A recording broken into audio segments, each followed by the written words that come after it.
Greetings, cinephiles. Are you looking for a movie analysis podcast that stands above the rest? Then look no further than Collateral Cinema, the only movie podcast that matters. We analyze good movies, we analyze bad movies, and yes, we also analyze the in-betweens of the world of cinema. So if you like what you hear, find us on Facebook, Instagram, and Twitter.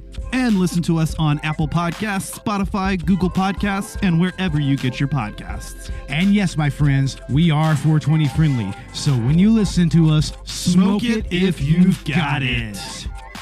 And now, here's a new episode of Collateral Gaming. The show starts right now. I'm Ashley Chancellor. I'm Zachary Gio. I'm Dan Rockwood. And this is Collateral Gaming with Victims and Villains.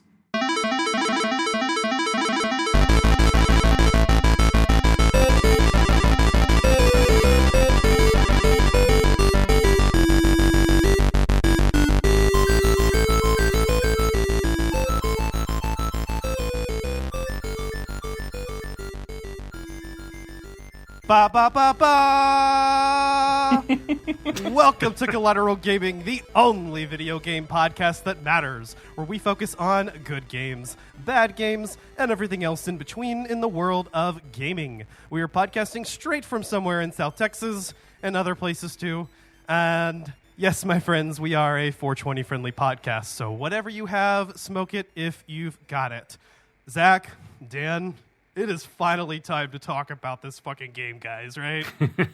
Yeah, I think we're oh man, there's so much to talk about. We're about to run out of time tonight before we even crack the surface, which is fantastic because we got it. This is the Zelda game that I believe personally we've always wanted. It is quite simply, I'm never going to call anything perfect, but it's the best video game I've ever played in my life. And I have been, according to my Nintendo Switch, spending 90 hours or more having the absolute time of my life. And I can't imagine you guys are very far from the opinion. As true avid Zelda fans, like we all are, it has been, now at the time of recording this, 2 weeks. And amazing. Like, I've just been having the blast of my life, and it's been amazing. So yeah, this has consumed my life. I took a whole 4-day weekend to play this game and did nothing else but play Zelda. Yeah. Oh yeah. I did the exact same thing. I feel like if you wanted to hear our thoughts on this game, just go back and listen to like any podcast that has been released previously. We feel like we end up talking about Tears of the Kingdom even before it came out and just speculating about it.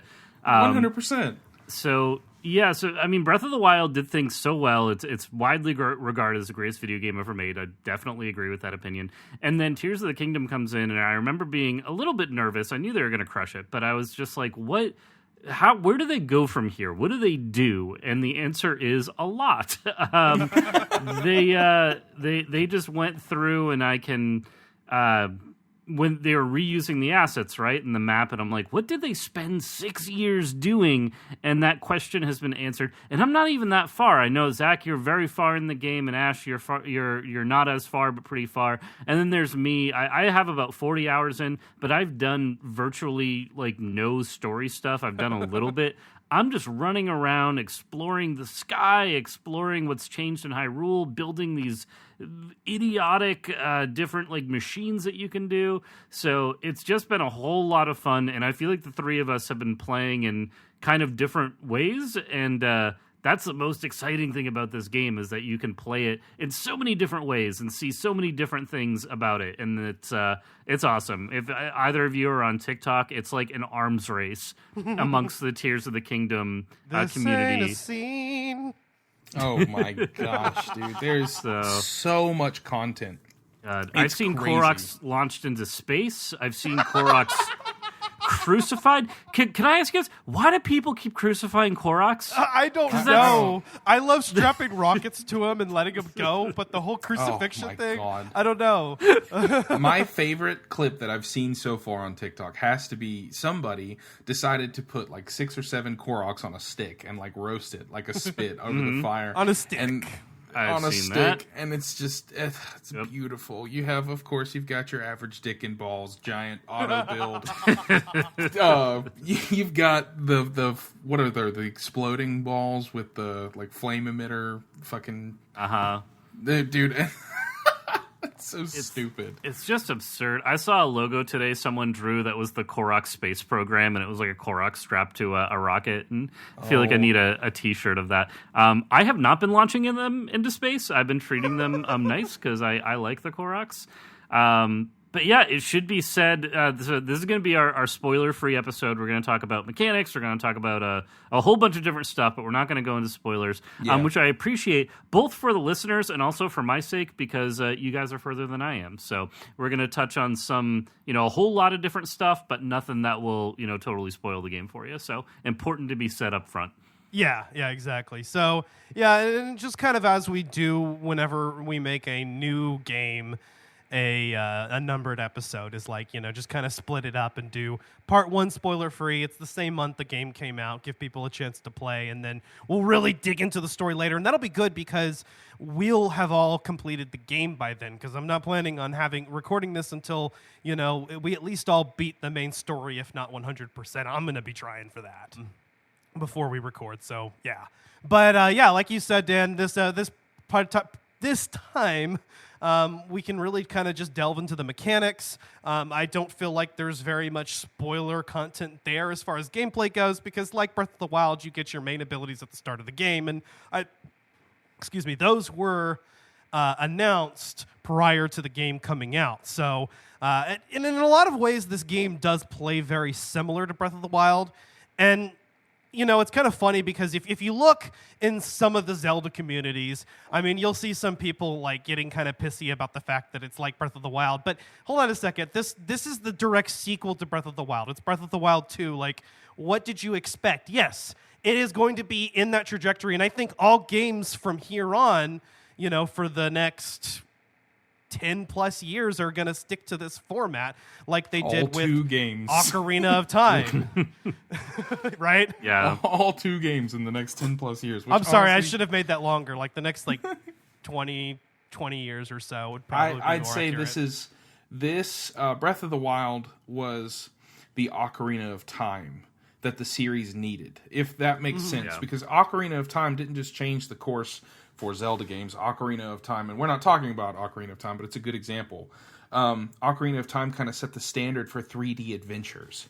Yes. And to be honest, to be a fan of such a series that had such an impact like that on gaming as we know it, it's an honor, to be quite frank, and that's the very deep embedded geek in me. But I am so happy that Tears of the Kingdom and Breath of the Wild are not just amazing titles, but they're 2 of the greatest video games ever made. If you factor in like abilities and exploration and things that you can do. A lot of people have been harping on the graphics, and I'm like, dude, have you ever played Skyrim? That is my fiance's favorite game in the world, and it doesn't look amazing, but I mean, it does with mods and stuff like that, but the base game, it's a video game. Yeah. But to her, she loves that game as much as you and I, me, you, Dan, as much as we love Tears of the Kingdom and Zelda, because of that exploration and the impact that it has on you. Yeah. And to be able to look at it from, honestly, multiple perspectives, as somebody who's never played the game, somebody who is a deep fan, it's huge. It doesn't matter how you look at it. It is all-encompassing. It's ridiculous. I haven't even really done a fourth of the stuff to do, and I'm 90-plus hours in. And Breath of the Wild had a bigger in-game map, I believe. And Tears of the Kingdom has that map plus 2 extra layers of map. So, yeah.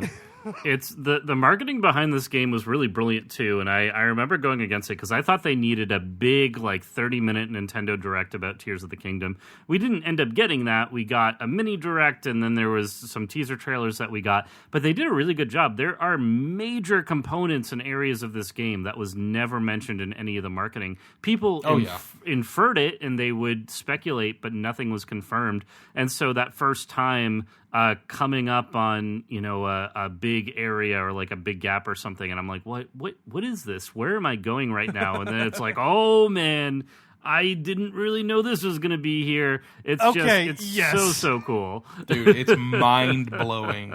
The first time you experience some of the more prevalent stuff that was not in the trailers, those are genuinely awe-inspiring and jaw-dropping moments. And I haven't really had many of those in games in the last, honestly, 10 years. Metroid Dread was great and it was fun, but it didn't just, blow me away. I was just like, that was a really fun Metroid game, and Samus is still a badass. But when you play games like this, there's a hole in your heart when you finish. Because you know that you'll never get to experience it for the first time again. Yes. And you'll never get to, which that sounds sad, but it's actually a beautiful thing because we rarely get that nowadays. Yeah. And the fact that Tears of the Kingdom was not only better significantly than Breath of the Wild, it's better significantly than most video games I've ever played. So, Breath of the Wild, Zelda is obviously my favorite video game series. And of Zelda games, my two favorite up to this point were tied, Breath of the Wild and Majora's Mask. I've brought this up a lot on the podcast. But those were my two favorites because Majora's Mask is it's one of the most unique Zelda games, and we've got whole episodes of us talking about that. And then Breath of the Wild because of how revolutionary it was. But the one thing that stopped Breath of the Wild from really earning that number one spot for me was that it did take a little bit too much away from the traditional Zelda experience. Yeah. There was a little bit missing. The story was pretty well written, just not the way that it was executed via the open world, just kind of, there wasn't a whole lot of plot twists after the first hour of gameplay, right? So, those were the things that was kind of missing. And for it to be the perfect Zelda for me, it would have to be everything that Breath of the Wild did right, and then kind of fix a couple of those things, and Tears of the Kingdom did. Now, yes, the dungeons are very similar to Breath of the Wild. They're not going to be your traditional Zelda dungeon that you remember because that doesn't work with an open format. But they brought what was important back. The dungeons are themed. They're not the same thing, and the dungeons have unique bosses. And even the way that you kind of go about the dungeons, I feel like, brings a little bit of the exploration back. They feel longer. They feel more like dungeons than the Divine Beasts did. So the fact that this game managed to, to grab the things that Breath of the Wild did right and then fix those little things, chef's kiss. Yes, this is what we wanted. Like you said, Zach, this is the Zelda game we've been waiting for. This may end up being my favorite game of all time by the time I'm done with it. And to be quite honest with you, Breath of the Wild walked so that Tears of the Kingdom could go at warp speed. Yes. And when they play and feel almost the exact same while being completely different in almost every single way except graphics. And it's like the right sense of familiarity, but newness, right? Just the perfect mix. You remember you remember the bullshit that people were talking about where they were like, oh, this just looks like DLC. It was originally DLC, actually. That's what's funny, was that some of the beginning concepts for this were envisioned as DLC. And then they just ended up fleshing it out into a whole game because there were so many ideas. And no, this is not DLC. Somehow they took the exact same surface map of Breath of the Wild, right? And they still made it feel different. I don't know if it's the shrine placement or the changes that they made to each of the main geographical regions, or just kind of the way that you set out and explore it. But at times it doesn't feel like the same map. It just kind of feels like things are in the same places and you notice the same landmarks, but it's like, I didn't feel like it was the exact same thing. It somehow felt different. And then on top of that, they add the sky to it. And then on top of that, on bottom of that, there's more. And I think, even that's maybe saying a little much because, again, not in the trailers. That was a complete surprise to find out that there was even more to this game's map than I anticipated. Just blew my mind. I feel like I knew that there was going to be some underground elements, but I think it's more close to, well, I know I can't really say that, so I'm not going to ruin that for you guys, but I feel like there were some close elements to that in the trailer, but nothing like what we actually got. Right. Honestly, we could probably talk about it and not spoil it. Not going to, but it still doesn't beat the first time you see it. Because when it happens, it catches you completely by surprise. Even if you're listening to this right now and you haven't played the game, it will throw you for a loop. And that's one of the coolest things ever, to be honestly expecting something massive, but you're still destroyed by it mentally. Because that's how it happened for me. And that kind of allows me to segue into my next point, because the music in this game is incredible. Oh, yeah. It's another one of those things that to me makes Breath of the Wild kind of look like a tech demo almost, because the music changes almost perfectly to your environment. In Breath of the Wild, there was a lot of kind of ambient sounds, and I don't know if I even said that word right. I'm a musician and I don't gone. Usually we just a lot say of ambience. Yeah, there was a lot of ambience, but the regional music for the dungeons, the fights, everything is unique. Nothing is used over and over again, except for the outdoor ambience. But there's so much more of it that you kind of lose track of certain elements, and they catch you by surprise all over again. And you're like, "Damn, that is beautiful." I'm kind of going off on a little soapbox here, but y'all know how I am about music, and y'all know how I was originally about Breath of the Wild, and to remember how much I loved Breath of the Wild and how much I talked about it on episodes that had literally nothing to do with even Nintendo. You guys, you know how I feel. So I love even the more subtle music notes, like when you're running across Hyrule Field, and it's just like those few like piano notes that will play every now and then. And the Hydra Mountain region, or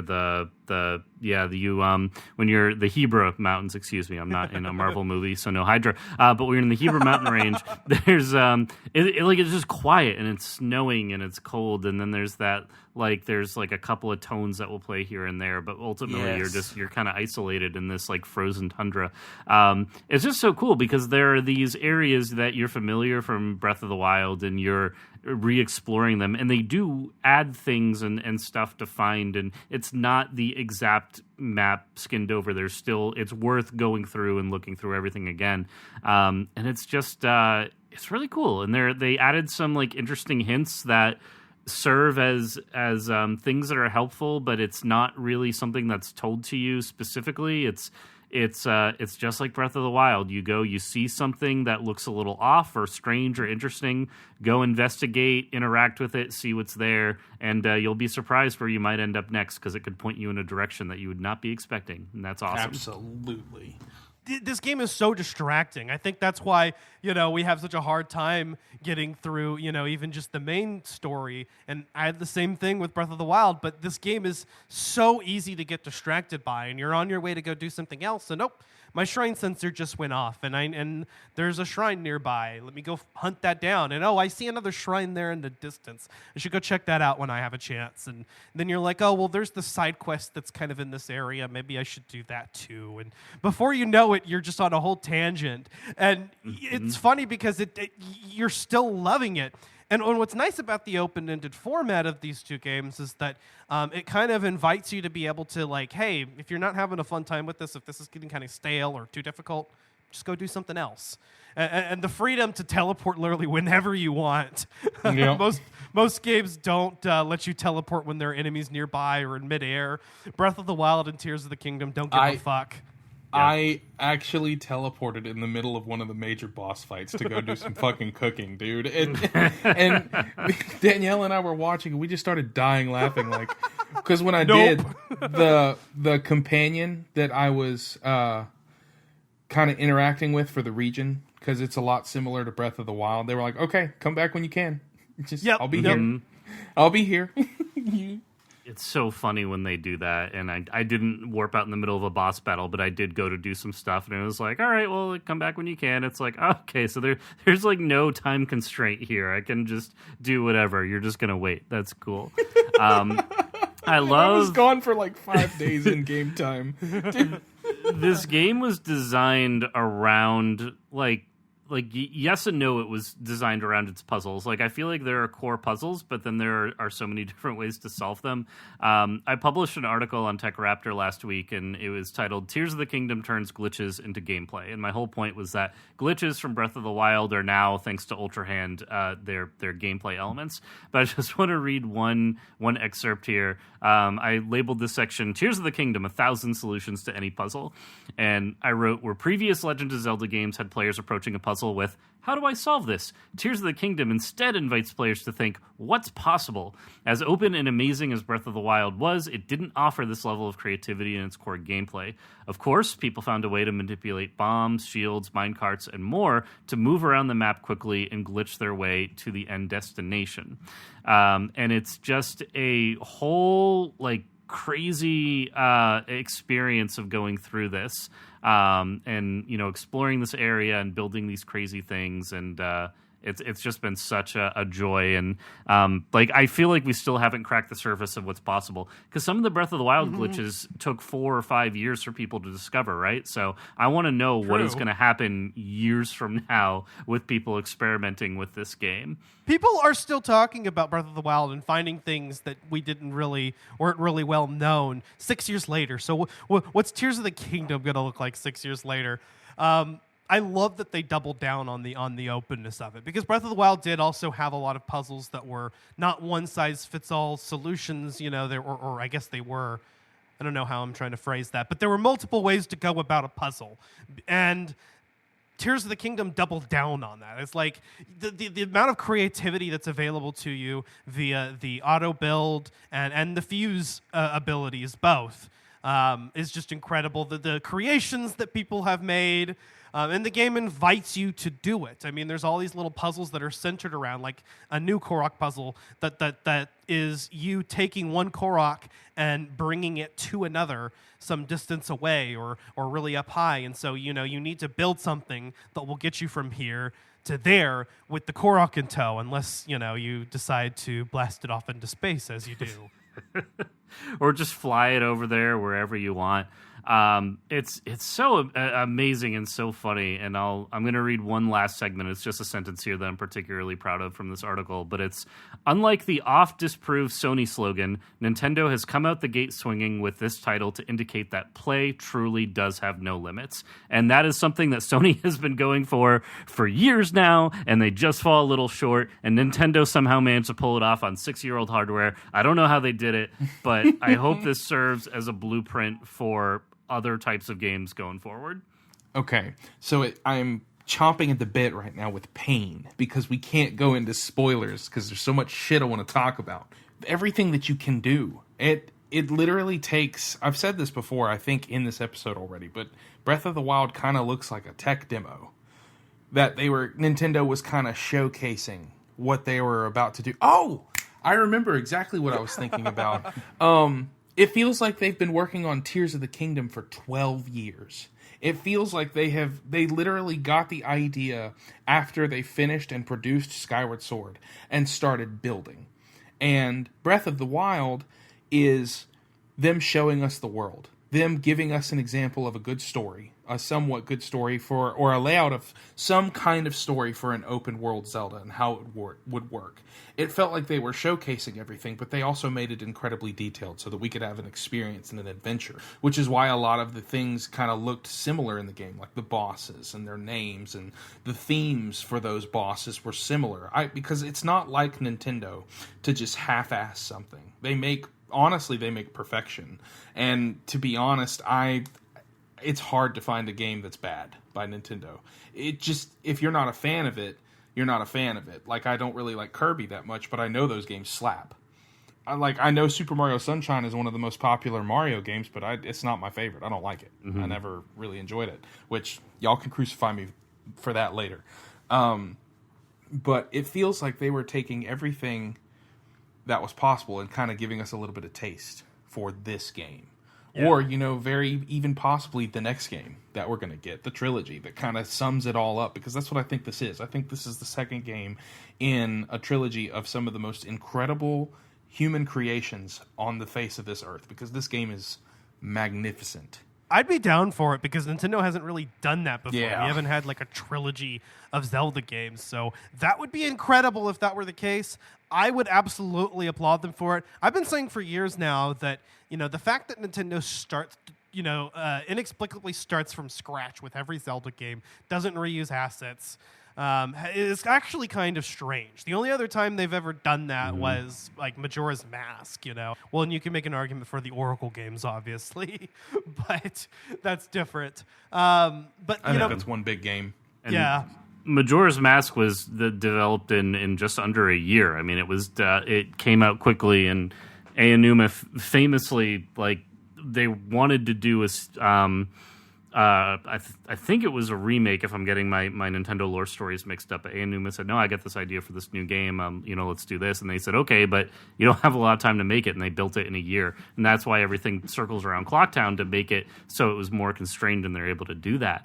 I've never seen them straight up just take like the map like this and kind of plop it over to the next game.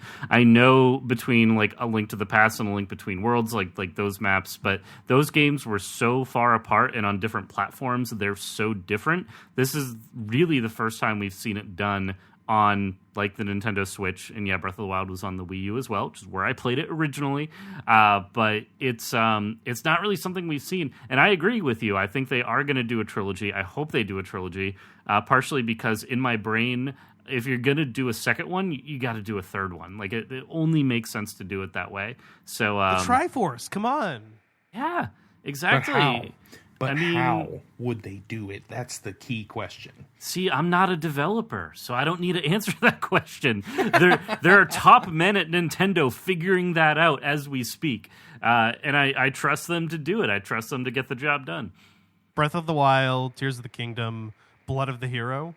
Blood of the Champion. God, Either like one of those would be Blood sick. of the Sea. I don't know. I feel like it's got to be land. It's got to be like noun and then like a place, because we've had wild and then we've had kingdoms. So I don't know. Could center it around the sea. I think that's like the one thing that's missing between these two games is there's no underwater exploration. And like, imagine what they could do if they added that. That's why like a trilogy sounds kind of perfect, because they could really like dive into that side of things.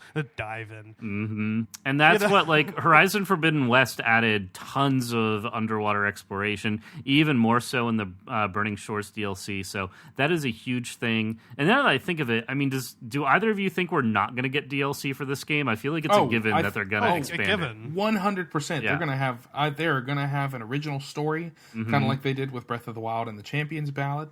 I just hope this one is better.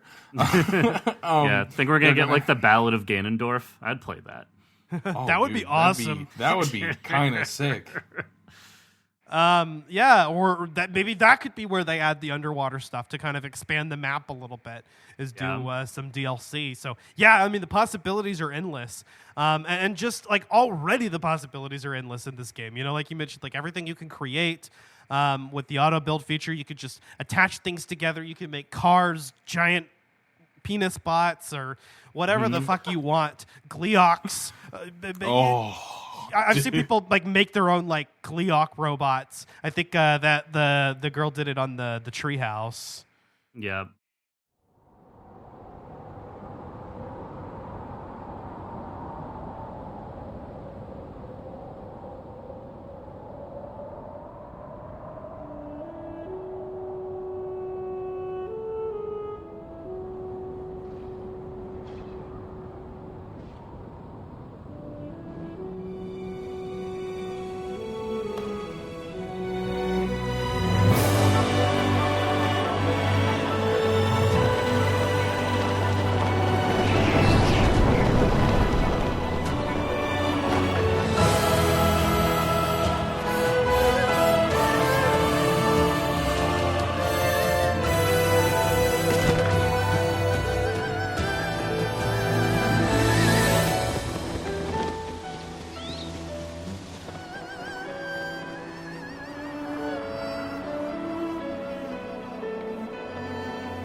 Zelda, we rely on your knight and that legendary sword he carries. Our last line of defense will be Link.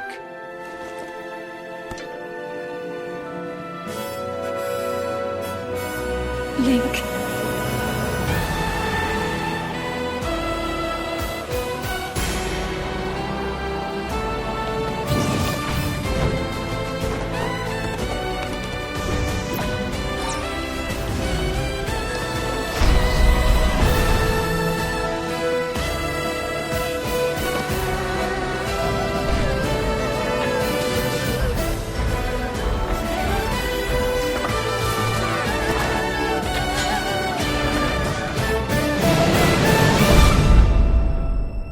I know why I am here.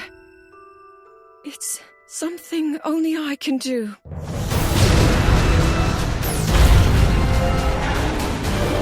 Do not look away. You witness a king's revival and the birth of his new world.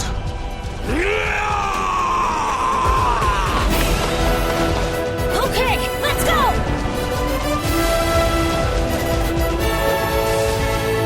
But you are not alone.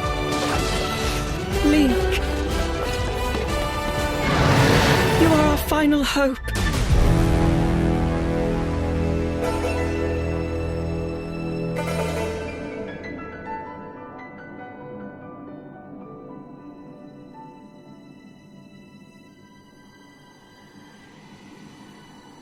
Link.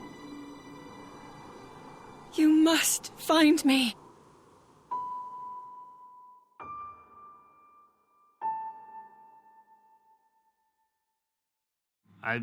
I've seen hover bikes that have been cool. Like it's just incredible what people have been doing. Yeah, and some of the major massive weapons that people are creating, the just Destructitrons or whatever you want to call them. It's nuts, man. I've seen Koroks be tortured. I've seen enemies be messed with, and it's incredible, man. There's no, and this game has been out for, it's the 25th now. It's been out for a little over 2 weeks, 15 days, something like that. Something like that. And oh man, you know what's funny is I played it literally the minute it came out. I was continually hitting play on the game until the Switch let me do it, and it wasn't quite 11 o'clock. It was like 11:01, and so I was waiting, and I was just hitting refresh and just doing it again and again and again, hitting play and play and play. And it blows my mind away that other people played at the same time I did and managed to get much farther than me, beat the game, and do everything that there is to do. You know, crazy. Although I say that, but I think even now, 100% completion is still kind of getting updated over time via the internet. You know, it's there are still things that aren't, quite easy to find. And so the community, I think as a whole, is kind of still exploring this game, which is nice. And being able to experience that with the community. That's what's nice about getting a game at launch like this and just exploring everything for the first time. It was just magical. I mean, the opening moments of this game is probably the best opening I've ever seen in a Zelda game. Yeah. Yeah. Oh, yeah. Some of my favorite video game moments. The second, it was funny. And Zach, I want to hear your story because I know you went to a midnight launch at GameStop and and got to experience that. But I was able to pick it up during the day. I went to Best Buy in the morning when they opened up, and I grabbed it. Good thing I got there when I did, right at opening, because I was third in line, and 5 minutes later, there's maybe 30 people behind me lined up waiting to get this game.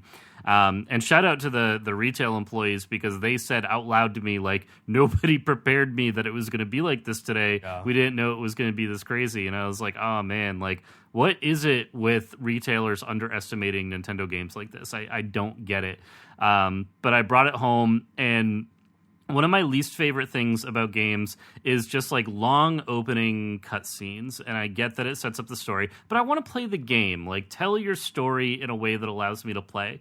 So I still had some work to do, and I was working from home, so I put the game in, and I got my Switch set up, and I was like, all right, I'm gonna just run the opening cutscenes, and I'm gonna watch it while I'm doing some other stuff, and then I'll be ready to play when I'm like on my lunch break or whatever. And so I go to run the opening cutscene, and it's maybe 20 seconds, and then next thing I know, you have control of Link, and you're running around going down these stairs. And I was like, oh man, this is awesome. Like they're throwing you right into it. So I love that opening. I love how the game opens up and you're like a fully powered Link, like fresh off of Breath of the Wild, and then just a whole bunch of stuff happens and it knocks you down to be in the beginning. He did get Samus. Yeah, literally, like you would expect, Space Pirate to come down and just take all his gear and everything. But it was such a cool opening. So Ash, you're able to play. You got it digitally right at midnight. I played the next day. Zach, what was your experience like? What was it like going and being with Zelda fans and enjoying the midnight energy? So it was actually a blast, and it went completely not like I expected whatsoever. So my plan was to go get the standard edition. I was going to leave the apartment and go to GameStop right around the corner at like 10:30. That's when they were going to open back up and let everybody in so that we could just kind of hang out. There was trivia, there was pizza and stuff for everybody, and we were just kind of hanging. Oh, pizza time. We were just kind of hanging out, talking about Zelda. I got into like a 30-minute conversation about why Twilight Princess looks so ugly, but it's a fun game. But what happened, I was just going to get there at 10:30 and hang out.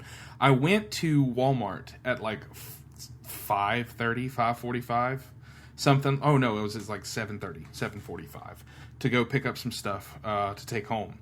And I noticed that there's 2 people in line at GameStop. And I'm like, oh, shit, this is going to be... I knew this was going to be a huge launch, but I didn't really fathom just how busy it was going to get. And so I had a thought, and I called Danielle immediately. And I was like, well, okay, so I love you, first and foremost, and I need to ask you something. And she's like, okay. And I'm like, there are 2 people outside right now in line for the game. And I kind of want to get my copy of the game and just come home. So I'm going to go get a lawn chair, and I'm going to go sit out there with these guys. And she was like, absolutely, hell yes, go do it. Because I haven't been to a midnight release since Call of Duty Advanced Warfare. It's been a long time. That game came out a long time ago, and I didn't even go to the Kingdom Hearts 3 release, because there was one here as well. But I go and pick up the lawn chair. I go and sit next to... keep in mind that I wanted to get the standard edition. I was just wanting the game.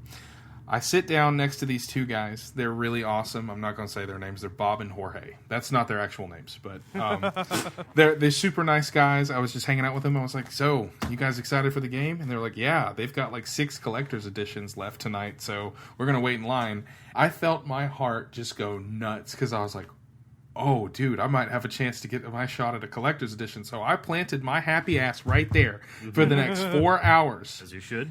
And at 10 o'clock, 30 minutes before they opened, the guys came out and they were like, okay, guys, so we have 4 collector's editions, not 6. Because I guarantee you 2 of the guys at GameStop went and got it, but it's fine. That's what I was thinking. Right. And so they gave me a ticket. It said number 3. And when they called my name, at 11:59, I got my copy of the collector's edition, which comes with... it comes with a metal case for the game. Absolutely beautiful. It comes with an art book. It comes with the pins representing something important that you will see in the game at some point. And I got an amiibo with it. I got the Arm Link amiibo. That's such a cool amiibo. And it comes with it came with a sleeve as well that looked like Link's arm. And I actually left it at the other apartment. But I got my game at midnight, came home, turned it on, was so excited. I started watching it. Tears of the Kingdom. And I was like, you know what? I exited the game, I closed it, and I was like, I will play this tomorrow after work. I am tired. I mean, the hardest choices require the strongest of wills. And so I turned off my Switch, and I went to bed, got up, went to work, got off a little early, came home, hung out with the fiance, turned on the game, and witnessed one of the greatest intros to a Zelda game I've ever seen in my life. That, honestly, it was fantastic. And if you haven't played it yet, seriously, you should experience it. Because it's the first fully priced video game in a long time where I was actually comfortable paying that full price. I didn't feel like I was wasting my money. I didn't feel like I was just buying it to have it. I spent like I bought the collector's edition, so I spent $120, and I feel like I could have spent twice that and still been satisfied because of the amount of content, the amount of fun and memories that I've had. I have not beaten. I feel like I'm close, but I haven't beaten the game yet, and it's been over 2 weeks. Or no, tomorrow will be 2 weeks since the game came out. And to be quite honest with you, I am happy, and I'm not planning on beating the story. I'm just gonna go around and find all the shrines and stuff before I, finally face the final boss or whatever is gonna happen. I have no idea what's coming. So I was able to hang out, went to the midnight release. Me and a dude that I met at the midnight release kind of left for a little bit to go get a snack, and then we came back like half an hour later, and that's when they started lining everybody up. But I had my place in line, so... That's awesome. Hell yeah. There's something, my favorite thing about video games, and it doesn't match other mediums, because when you, like movies, you meet someone who, likes a movie. Like, Star Wars is my favorite movie ever, and I really enjoy talking to other Star Wars fans most of the time. Some are garbage, but others are others are cool people. But I really enjoy talking to Star Wars fans. Full stop. What? I feel like I always need to qualify that. Like, if you're slinging garbage on the internet that should not be read, then yeah, I'm probably not interested in talking to you. But I love Star Wars. It's my favorite thing in the world. But you can talk to someone about a Star Wars movie, and they have spent a couple hours watching the movie. Maybe they've watched it multiple times, but their experience is going to be inherently different, more meaningful, less meaningful, whatever. You talk to someone who has played through and beaten Breath of the Wild, or even take a Sony game like The Last of Us. Like, they have been through some shit. And this. And so it is an immediate, instantaneous connection, because it's not... Video games, by their nature, are not a passive medium. You can meet someone who has watched a movie. Maybe it was on in the background once. Maybe they're at a party and their friends watched it and they were there, and they say, oh yeah, I've seen that movie. A video game needs to be very deliberately, like, you need to carve time out of your day and your schedule to be able to do this thing. Yes. And so when you meet and talk to someone who has also done that, it is this instant connection of, not only do we both like this thing, but we like it enough to have planned to some extent our lives around it. And so, I did not get the chance to go to a midnight release this time around. I do want to go for the next Zelda game, whenever that will be. God knows, at this point I'll probably be close to 40, dear Lord. But I'm hoping that... when you meet these people who are fans, and it's really how I got to know you guys. I didn't know who you guys were a few years ago, but now we've never met in person, but I consider you guys good friends, and it's because of our connection through Zelda, through video games, and that's just an awesome thing, and I love that. And whenever people try to break down video games as like a dumb medium, it hurts me because there's so many good, cool, positive things about it. And I want to help promote those things more and experience those things more. And Tears of the Kingdom is such a cool medium and such a cool game. And I'm so happy Nintendo nailed it. Like, this game might have not been as good as it is, but it is. It could have flopped. And it could have absolutely flopped. I'm just so happy, and a big reason I wanted to record this with you guys now is, not only was I excited to come on and talk about it, I want to listen back to this episode 5-6 years from now and be like, what were my, hot takes on this game? Like, what was I experiencing after I sink probably another 100 hours into it? So I'm excited to kind of have this be our record in time of how we feel about this game, and we can see kind of how that changes as the years go on. Absolutely. Hell yes, I agreed with everything you said. People that fucking when people talk about video games being dumb, I just want to strap them to a chair and force them to play through a Zelda game. I'm the best logic puzzles of my life that I've ever played have been playing video games. It's and then that's what it's about. And I've always been attracted to more intellectually stimulating games like The Legend of Zelda that are centered around puzzle solving and and even just the nature of video games being as interactive as they are, like you said. And when you talk to someone else that's played a game, it's you've both experienced that thing together. And Tears of the Kingdom is just one of the most beautiful examples of that.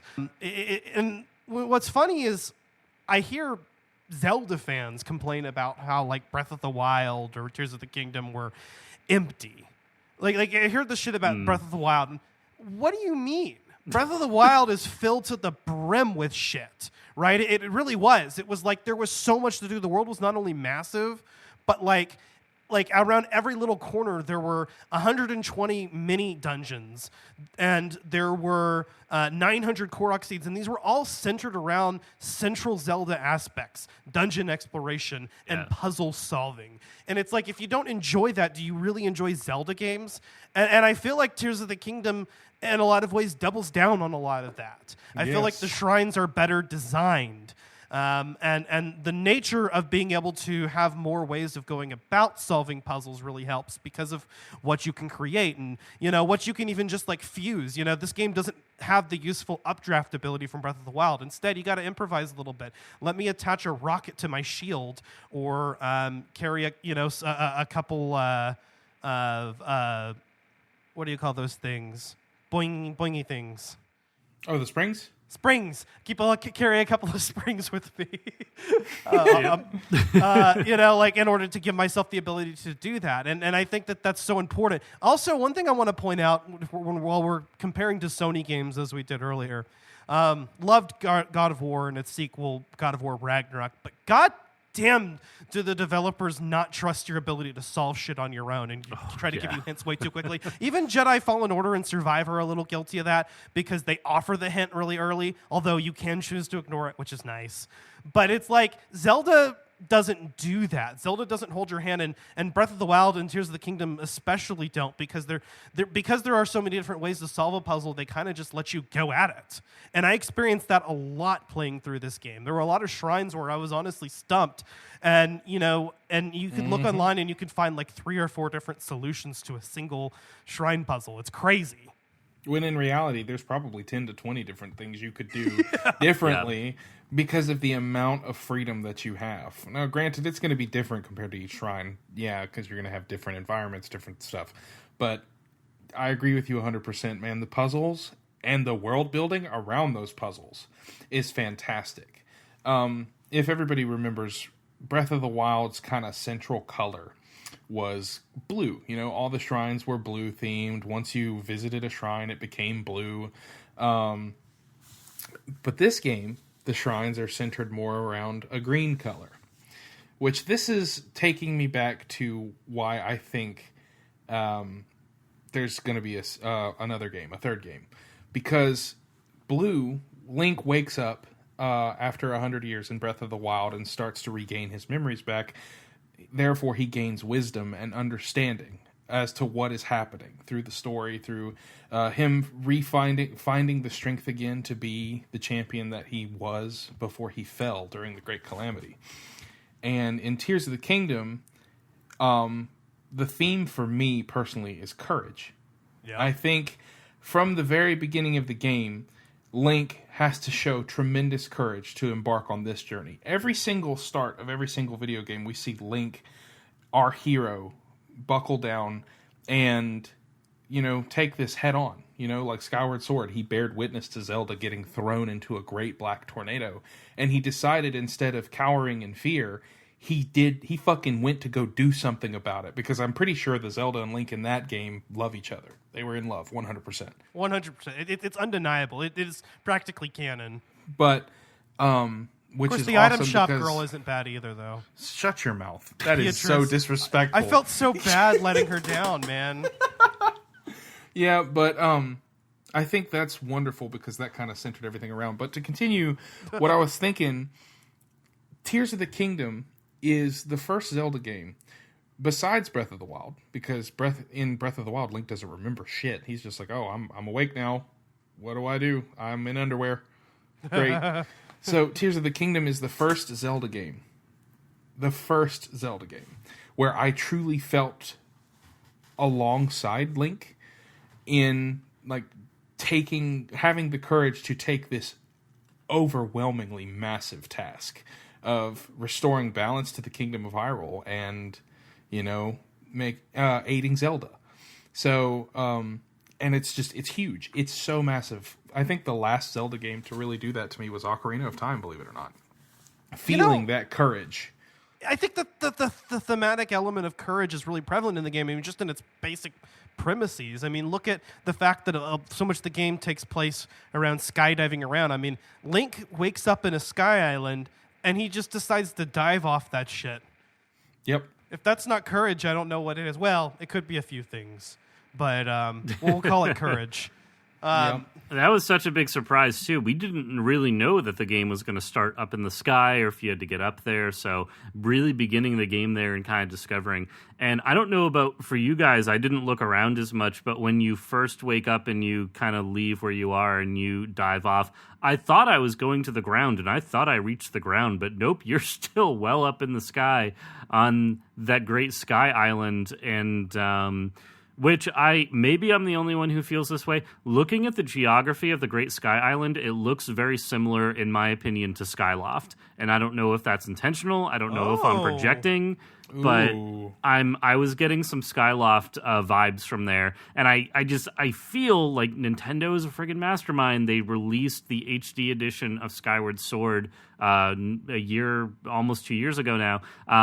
That feels intentional that would be like the stopgap game before Tears of the Kingdom. And of course the Sky Islands, like there are a whole lot of, inferred and implied connections here. And as I get further in the story, maybe they'll become more apparent, but I feel like there are real connections between Tears of the Kingdom and Skyward Sword, which is just, it's cool to see. Like I like to see the connections between the Zelda games like that.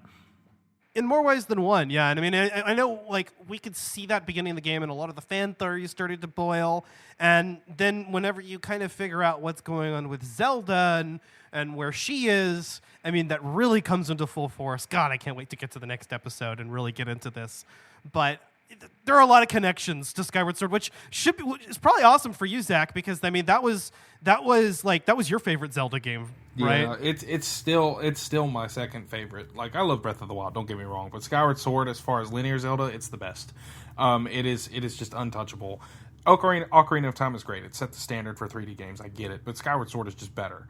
A lot of people couldn't get past the motion controls. They didn't like that, but the HD version renders that a moot point. So the story, the graphics, the gameplay, it's just, it's a little bit more linear than most Zelda games, but the linearity is also the beauty of that original Zelda style. They just couldn't do it anymore, which is why Breath of the Wild and Tears of the Kingdom had to come out. They needed something new.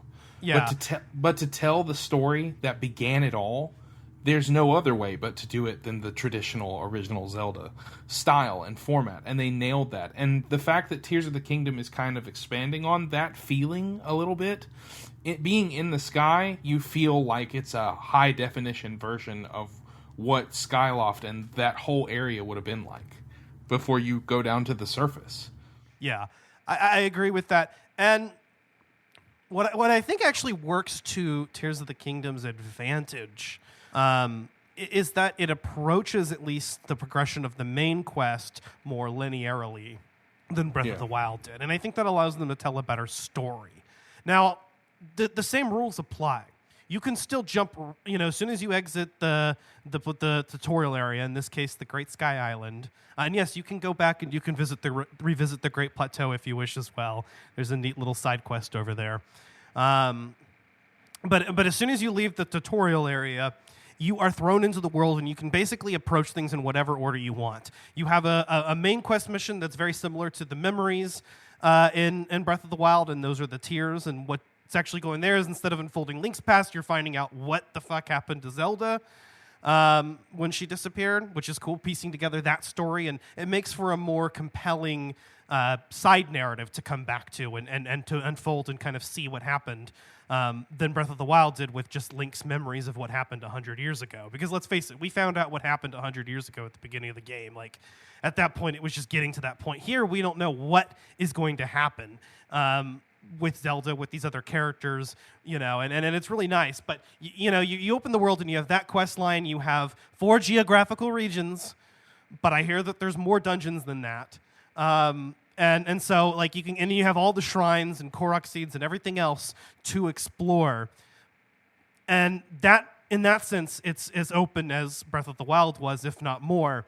But when you're kind of going through at least the main story missions, I do appreciate that they approach the story a little bit more linearly, and I think that works. And so that allows you to kind of pick and choose how you want to play through the game. Do you want to play in a more linear fashion, or do you want to really explore? And what makes this game is how well you can tangentially like go off of that. I mean, it's kind of like how we've been talking in this episode. We'll just kind of go on about this thing, and then we'll just go on to another thing, and that's very much what the game is like.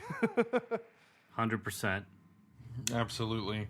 Well, I kind of want to dive into the spoiler territory, so we might have to cut this short and just jump into spoilers as soon as we can, because oh my god, dude, I want to talk about the story with you guys so bad. I'm so ready for this. I want to play more. We got a long weekend. We got Memorial Day weekend coming up. I'm going to play a whole lot of it over this weekend and just have a blast with it. But I am loving it. I actually ended up buying 2 copies. I got a physical copy, and then my wife borrowed it. I thought she was going to play like months from now, but she wanted to play it day 2. And then I wanted to still play it too, so then I just bought a digital copy that I downloaded to my Switch. So we have the 2 copies now. But I've been having a blast with it. I got the Zelda OLED prior to it coming out too, so I've got the Tears of the Kingdom like Joy-Cons and the OLED Switch and all that, so it's been great. It was a really good investment, and yeah, I'm just loving this game, and I have not touched another video game since I picked it up, and I probably won't be playing anything else for the foreseeable future. Honestly, I might play Gang Beasts a little bit this weekend. That's a stupid game. I don't know if y'all know what that I is. love that game. That's a good choice. It's so much fun. I'll probably be playing that a little bit with a buddy of mine. One of my groomsmen for my wedding is coming to spend the weekend with us, and I'm really pumped because he wants to see Tears of the Kingdom. I think we're gonna go back and watch Sky High, that old movie. Oh, so good. Such a good movie. So good. Yep, War and Peace, love it. Oh yeah, dude. That's his favorite character too. It's so great. There's a lot more gameplay that we can even get into, but I mean, we can also save a lot of it for part 2. I mean, because just even with like the starting abilities, you know, you've got the Ultra Hand, obviously, which you talked about, the fuse ability, which is so cool because you can just fuse different things to your equipment and try out different combinations of things, some that work better than others. You can fucking fuse a minecart to your shield, and when you shield surf, you're actually skateboarding. It becomes Tony Hawk's Pro Skater. Yeah, which is Hyrule Pro Skater. Is pretty fun. I love that. That ability was so much fun. Ascend, which I frequently forget that I have, and I'm like trying to figure out how to scale something, and it's like, wait, I can just magically swim through this mountain. That's a thing I can do. So yeah, there are some awesome abilities, and Ultra Hand is, I think the Ultra Hand and Fuse are like the 2 biggest ones that you'll be using most often. Yeah. Yeah, Ascend is more useful than you might think it is. I think some people kind of forget that it exists sometimes, including me at times, and you really miss out on the usefulness of it sometimes because, again, you know, we're kind of replacing the Rivali's Gale ability, which there isn't an equivalent force that I've come across other than these. But like that kind of in a lot of ways is a lot more powerful. In Hyrule, one of the changes that they've made to the Hyrule surface map is adding a bunch of caves to the bottoms of mountains that weren't there before. So that really helps with being able to just traverse mountains. Now you don't have to waste stamina climbing a mountain. There's probably a cave that you can use to just ascend your way up there. And of course the recall ability.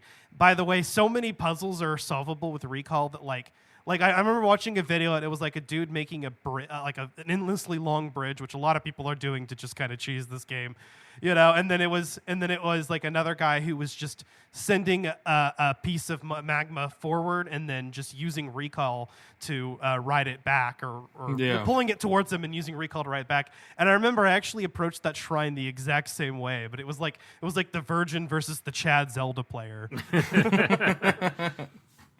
Yeah, I was like, I did it the Chad way. There were so many different like inventive ways that you can go about the game, and I'm sure we'll get into it in the next episode. Because there's just so much to talk about. Yeah, there is. I think we'll need to siphon off about 2 hours for that bad boy. For sure. Oh We've man, you guys are awesome. Seriously, I love you guys. Like, no way home moment. And I will also be happy to have Megan on board part 2. Unfortunately, she hasn't had a chance to play the game yet. So Megan, if you're listening, we love you. And you can listen to this because it's spoiler free, so you should. And we can't wait to talk about Tears of the Kingdom with you in full spoiler details. I mean, it's just going to be glorious. Hell yeah, I can't wait for that. Which may be a while, because I want to give us enough time to really finish the game. I mean, I'm going to try to 100% it. I didn't technically 100% Breath of the Wild. I did everything except for the Korok seeds. And I did all the Korok seeds necessary to upgrade your equipment, which is half of them, but I didn't do all 900, because I didn't feel like going to that much trouble for golden shit. And I swear to God, it better not be golden shit this time. I'm positive it is. I don't know what else they would do. I 100% think that it's still Hestu's gift. I have no idea, but I swear to God, Nintendo is balls to the wall with that shit. They don't give a shit. Yeah, I mean, the whole point of the Korok seeds is just that, like, you were never meant to find every single one. That was not their intention. So Nintendo is literally telling you, like, you are wasting your time trying to do this. They're there so that you have something to, like, discover when you're exploring. You are not meant to be seeking these things out. They're just supposed to be stuff you find as you go along. That's a good way of looking at it, actually. Yeah. I mean, I'm sure they expected that somebody would do it, but, like, the main intention is that most people, and, like, I can make a good argument for why I think you should complete every shrine in Breath of the Wild, and I think I'll agree with Tears of the Kingdom. I think that's part of getting the dungeon gameplay, but especially with Breath of the Wild only having 4 dungeons, right? This game having more and having longer ones is a bonus, and more shrines on top of that. You got 156 shrines. But I think that's really all we have to say for now about Tears of the Kingdom. We could probably make a 5-hour episode on this, to be honest with you. But that's all we'll get into now. We'll leave the rest for next time. That may end up being an overly long episode, just with just how much there's going to be to, like, just explode about in all 4 of us. But I guess we're not really going to get into final thoughts, because this is only part 1 of a 2-part episode. But, I mean, so far, first impressions of the game, guys, from the time that the 2 weeks that we've had it with, what do you think about Tears of the Kingdom? I feel like that's a stupid thing to ask. 10 out of 10. It's the best video game I've ever played. I'm loving every second of it, and the people who don't like it haven't played it. Yeah, agreed. Easily a 10. I tell my friends, I have friends who still have not played Breath of the Wild. I say there is no single video game that should be a higher priority to you than Breath of the Wild. That should supersede everything else, and I now feel the same way about Tears of the Kingdom. I was having a blast with Jedi Survivor. I put that game down to play Tears of the Kingdom, and I will continue to play Tears of the Kingdom and go back to Star Wars afterwards. But I'm hoping, like, this is my summertime game. Like, I don't think I'm going to be rushing through it or playing other stuff. I'm just going to be focusing the next few months on really enjoying and exploring everything this game has to offer. So I'm pretty psyched about it. It's really best enjoyed that way. That's what's awesome about it. But you can just invest so much time into this, like, whatever you have. Like, my favorite thing to do is come home and fucking play this game right now. Yeah, this is like, it is just so awesome. It's the thing I look forward to at the end of the day right now, is just going into the world of Hyrule and seeing what comes next. As for, like, my impressions so far, I agree. 10 out of 10. So far shaping up to be the best Zelda game I've ever played, which makes it the best game I've ever played. But I want to finish it and really say that before I say that. I want to fully get through this and be able to be like, yeah, this is the best game that's ever been made. It's really shaping up to be. I can't wait to see what Nintendo pulls out of the future with this franchise. But I mean, it feels like it's hard to top this. They will, but and I recommend it to literally anybody. I think this game is best enjoyed if you played Breath of the Wild first, and I feel like in a lot of ways Breath of the Wild might be kind of hard to come back to with all of the extra stuff that there is to do in this one, and a few quality of life improvements. Unlike, like, older Zelda games, which were kind of like, well, like, you can, they're kind of timeless in a sense. But even if you haven't played Breath of the Wild, you can 100% start this game. There's really nothing connecting it too much to that story. It just kind of happens to take place after it, featuring the same Link and Zelda, which is nice. Anybody can pick up this game. I recommended this to my ex-wife, actually, who hasn't played Breath of the Wild, and I don't even know if I would have recommended that to her as much as this game, because she's someone who's very creative and loves games that kind of just let you do things your own way, and I was like, you should check this out, because this is right up your alley. If you're super creative, you're going to love it. If you're not and you're more like logical brain person like me, you're still going to love it because of just like how many different ways you can solve something. It's just fucking amazing. I wholeheartedly recommend this game. I mean, I guess if you didn't enjoy Breath of the Wild, then this doesn't fundamentally change the mechanics of that game. So if you just hated the direction that Zelda went with that, well, tough titties. I mean, that's kind of how we can expect Zelda to be from here on. But if you didn't enjoy that, I mean, this isn't going to offer a wholly different experience. But if you're a hardcore fan who had a few nitpicks and a few things that really bogged down your enjoyment of it, I think you'll find that this fixes a lot of those, improves on a lot of that. The dungeons are way better. I mean, I think that's the biggest improvement. And I'm excited to get into it more with the next episode. I've completed 3 out of the original 4 so far, the first set of 4. By the time we finish this, we'll have completed them all, which will be nice. We can really get into it. Yeah, man. Oh, yeah. It's going to be good. I'm looking forward to it. Same here. Yeah. All right, Dan. Well, before we go, where can our listeners find Tech Raptor, Victims and Villains, and follow you?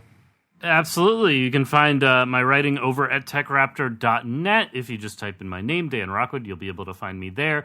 You can also follow me on Twitter over at drock64. Not as active over on there, but, I go in from time to time.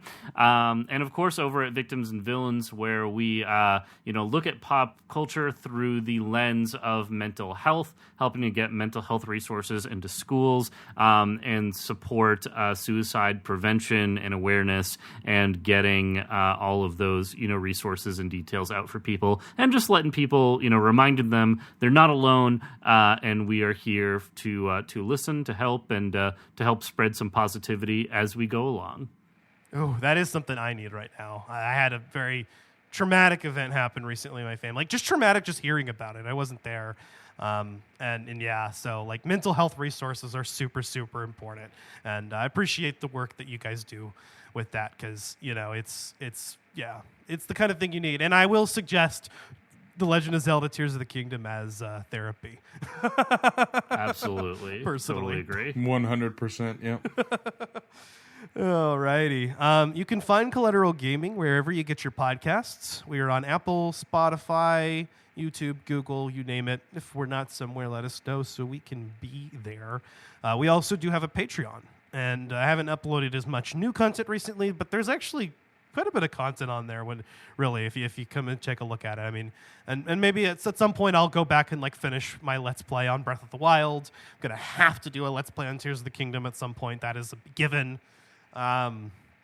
So definitely look into getting it back up onto the Patreon content soon. If you just want to be a fan of the show, you can find us on all socials, Twitter, Instagram, and Facebook. And I think that's it as far as plugs go. You have anything to add, Zach? No, I just plug in my lamp and computer. That's it. Nice. Alrighty, well, with that being said, we'll see you in part 2 of The Legend of Zelda Tears of the Kingdom episode. I've been Ashley Chancellor. I have been Zachary Gio. And I have been Dan Rockwood.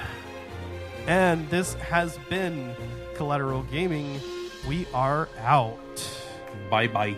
See ya.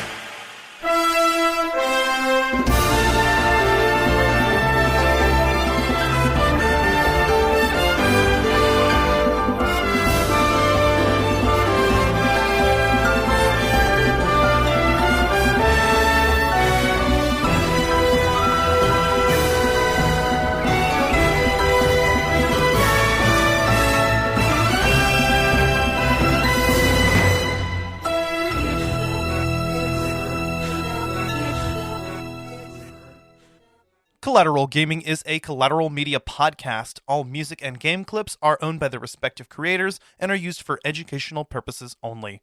Please don't sue us. We're poor.